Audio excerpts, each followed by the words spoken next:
Hi everyone, I'm Dr. Lilibel L. Ramos Salamanca. For this TMS Doc Talks episode, I will be talking about some of the tools being used nowadays in the hope of preventing the spread of COVID-19 infection.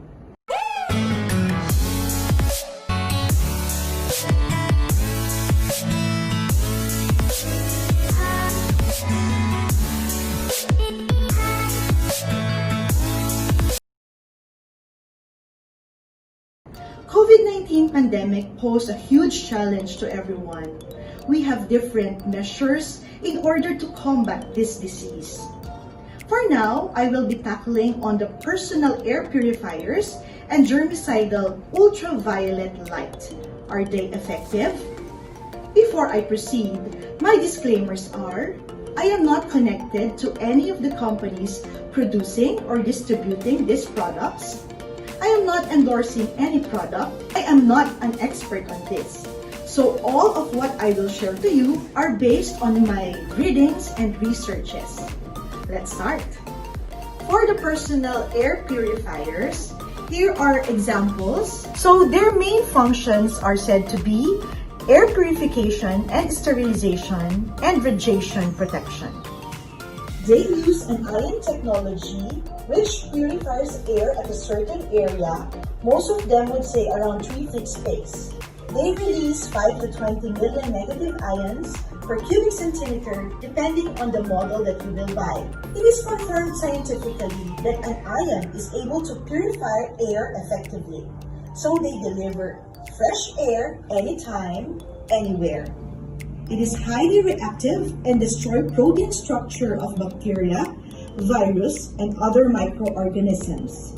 Hence, these negative ions kill airborne bacteria and viruses.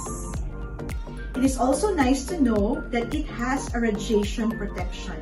It protects us from the radiation brought about by our TVs, gadgets, and mobile phones. This product produce an anion protective layer, effectively protecting us from the harmful effects of radiation.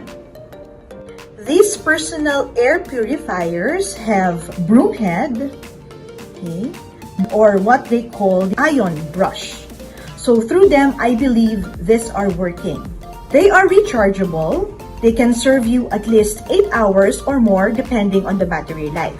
These are the charging ports. Okay, so it can be charged using the USB. This is the power button. Okay. They function as you power them on. It comes with a lanyard. You can wear it around your neck and you're ready to go. Next is the germicidal ultraviolet light. There are a variety of devices on sale now utilizing the germicidal ultraviolet light or the UVC as their mode of disinfection. They come in different sizes and in different forms. But what are the things that you should consider in buying? I think you have to consider 3. So first is, what do you want to sterilize or disinfect, where to use, and is this safe? So what is UVC?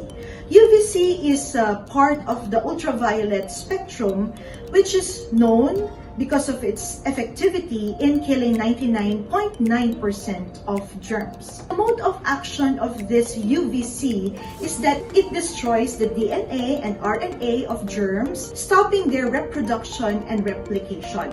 Up to present, there is no known UVC-resistant germs. It's very effective if you think of that. It is also said that the effective wavelength of your UVC is between 200 to 280 nanometers. If you want to buy these tools, it's important to check on that the UV used is UVC, not UVA, not UVB, that the wavelength is between 200 to 280 nanometers. The UVC is integrated in different forms. So some tools would integrate in tubes and some tools would integrate it in lead materials. We have 2 types of UVCs which are on sale in the market. First are those UVCs used to disinfect the entire room, and for those portable UVCs. For the entire room disinfection, we use UVC lamps. So each model would indicate the area of coverage and the time of duration. For the portable UVC devices, here are some of the examples. For these models, they utilize LED chips in emitting the UVC.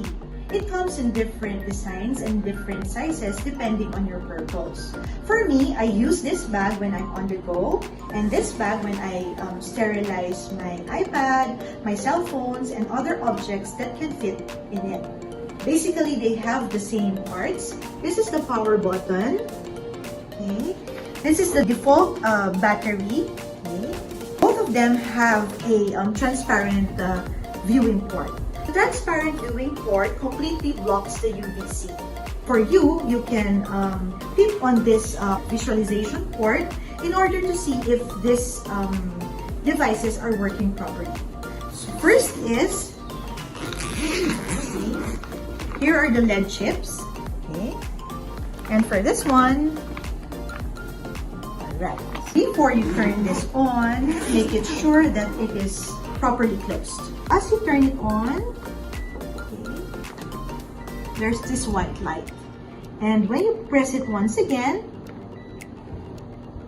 the white light starts to flicker. To check if your things are really sterilized, you can tip on the transparent viewing port and you can see the violet light. So the sterilization time for these models takes about 3 minutes. It also has a safety feature that if you accidentally open the bags, the LED lights automatically turns off.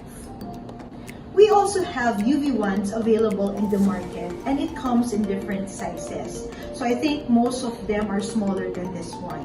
When sterilizing with this equipment, since we are sterilizing in an open space, we should be more careful.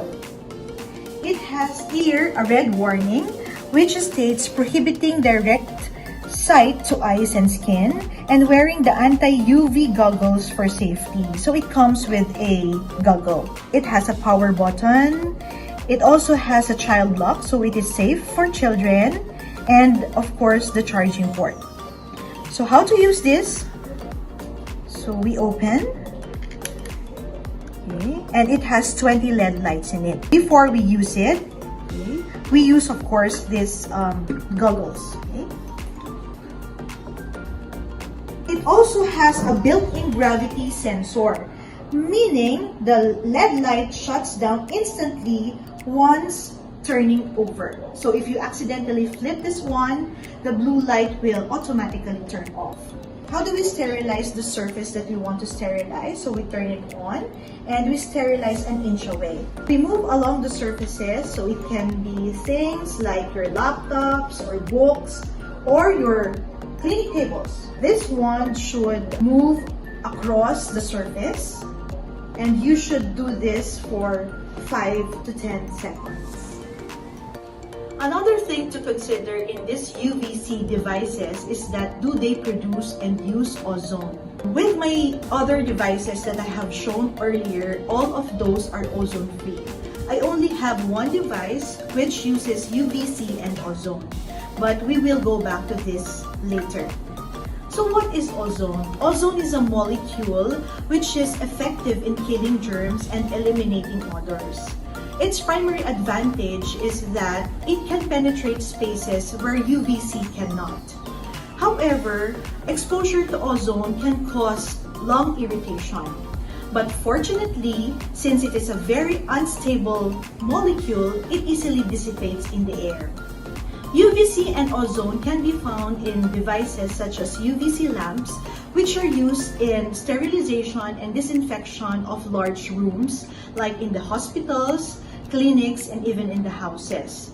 However, if you plan to have these devices, I think you should check on 3 things.